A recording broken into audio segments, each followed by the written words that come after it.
Talita learns that Tiro is normal. He shot himself after she neglected him, telling him that he is no longer his son. And Taps is now left to deal with the mess because Tiro felt unloved and Toriso's biggest nightmare has come to pass. Tutuko's desperation has led him into hot water because now he has signed a contract he didn't read with Umhlaba Jikelele. Now he's roped into the whole human trafficking thingy.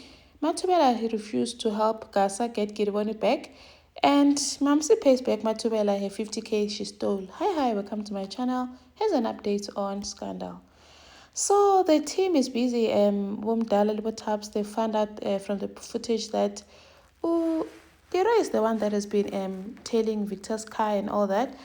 And now while they were just busy trying to plan, they wonder where Tiro and Pablo could be. Tiro gave Taps a call saying that Taps must come to see him.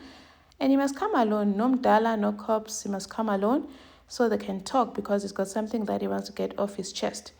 Now Taps decides he's going to go there, and knowing them, Mdala is always somewhere waiting to help him in case something goes wrong. But this time around, he went alone. And then Taps phones her mom, telling her that she knows she is the one that brought Tiro back to kill Victor. Mama had tried to deny it. The way Talita is selfish. And finds that Toriso tells him that Taps went to meet with Tiro and she's worried that one of them might die from the meeting. But because Talita always puts herself first, she was not even bothered because Toriso was telling her to call Tiro to try and stop whatever that might go wrong from happening. She said that she has no way of reaching Tiro. And in all of this, she was only concerned that Tiro is still around because she thought Tiro was leaving. She was only concerned with Tiro's still around and wanted to know what is Tiro's plan so that she can use Tiro again to do her dirty work because she's very selfish. She wants to put herself first, doesn't care who gets hurt, who gets in trouble. Taps goes to the apartment to meet up with Tiro. He goes in there with a gun because he does not trust Tiro. I know you don't trust me, I wouldn't trust me either. So he comes in, they're both pointing guns at each other. They're both telling each other to drop the gun, but no one wants to go first. The next thing they start talking, Tiro says, this is all your fault. Why did you have to why did you have to send our own mother in jail? But Taps is like, when I would Mama is very selfish. Now look at her putting you in all this for what?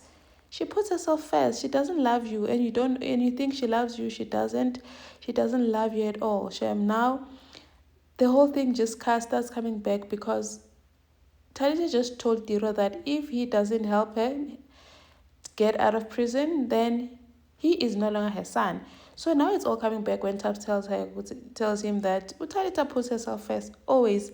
Doesn't love anyone. There's no way that a mother would put her son at risk like this, telling him to come back to come and kill Victor just for her to get out of prison, knowing exactly what's at stake. So Tiro realizes and says that if my mother doesn't love me, then no one else will, because all he ever wanted, Tiro Shemira so sad, he even cried.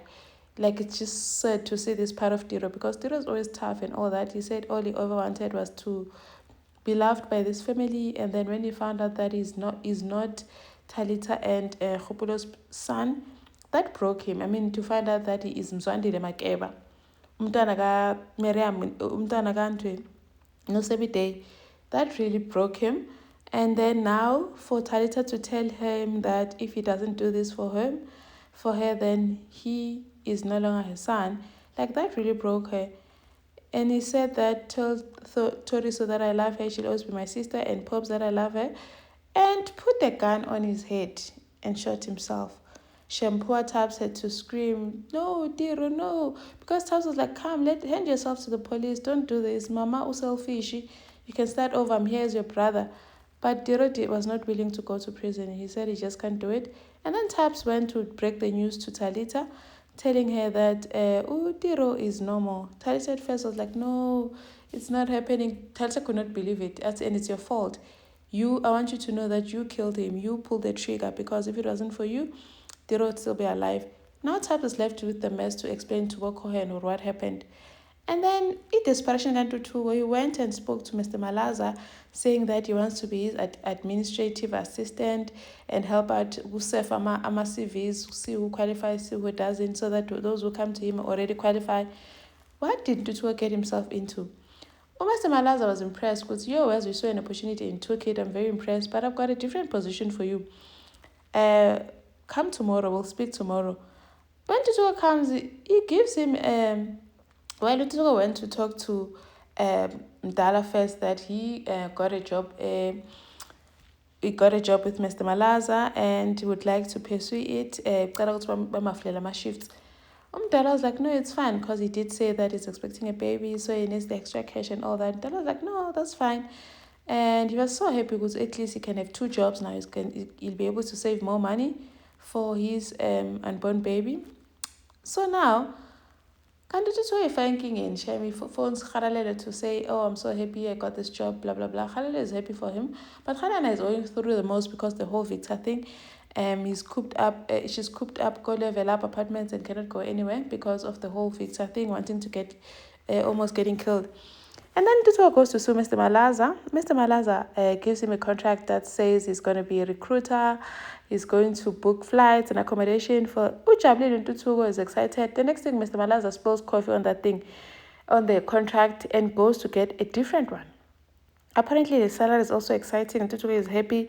Goes get a different contract and gets Ntutuko to sign immediately without reading this one, saying it's the exact same thing. I wonder what Ntutuko's going to say. The next thing he'll be getting arrested for human trafficking, because now he's signed because he wants to be part of this thing. Engayifundanga. Ntutuko Shami. Manje is already serving community service. Now he's adding more things to this whole thing. And then David is not happy that his dad is with Mamsi. Says that Mamsi is just there for his money. He wants to finish his money. But Orchid says that he's never seen grandpa this happy in a very long time. So maybe they must just leave him alone. But Tidi comes with more bad news, saying that David's father agreed to pay for Kiribone's death, the 50K that she stole from Matubele. Now David is convinced that she's there for the money. And then Gasa spoke to Matubela to try and get her to help him get Kidibone back, because Kidibone wants nothing to do with him, doesn't even want to talk to him. But Matubela is like, nope, I'm not going to help you. You disrespected us saying that you want your Lobala money back, so you have to fight to get Kidibone back, the same way she was fighting to get you back when you were mad. Thank you for watching. Please like, share, subscribe. See you in the next one. Bye.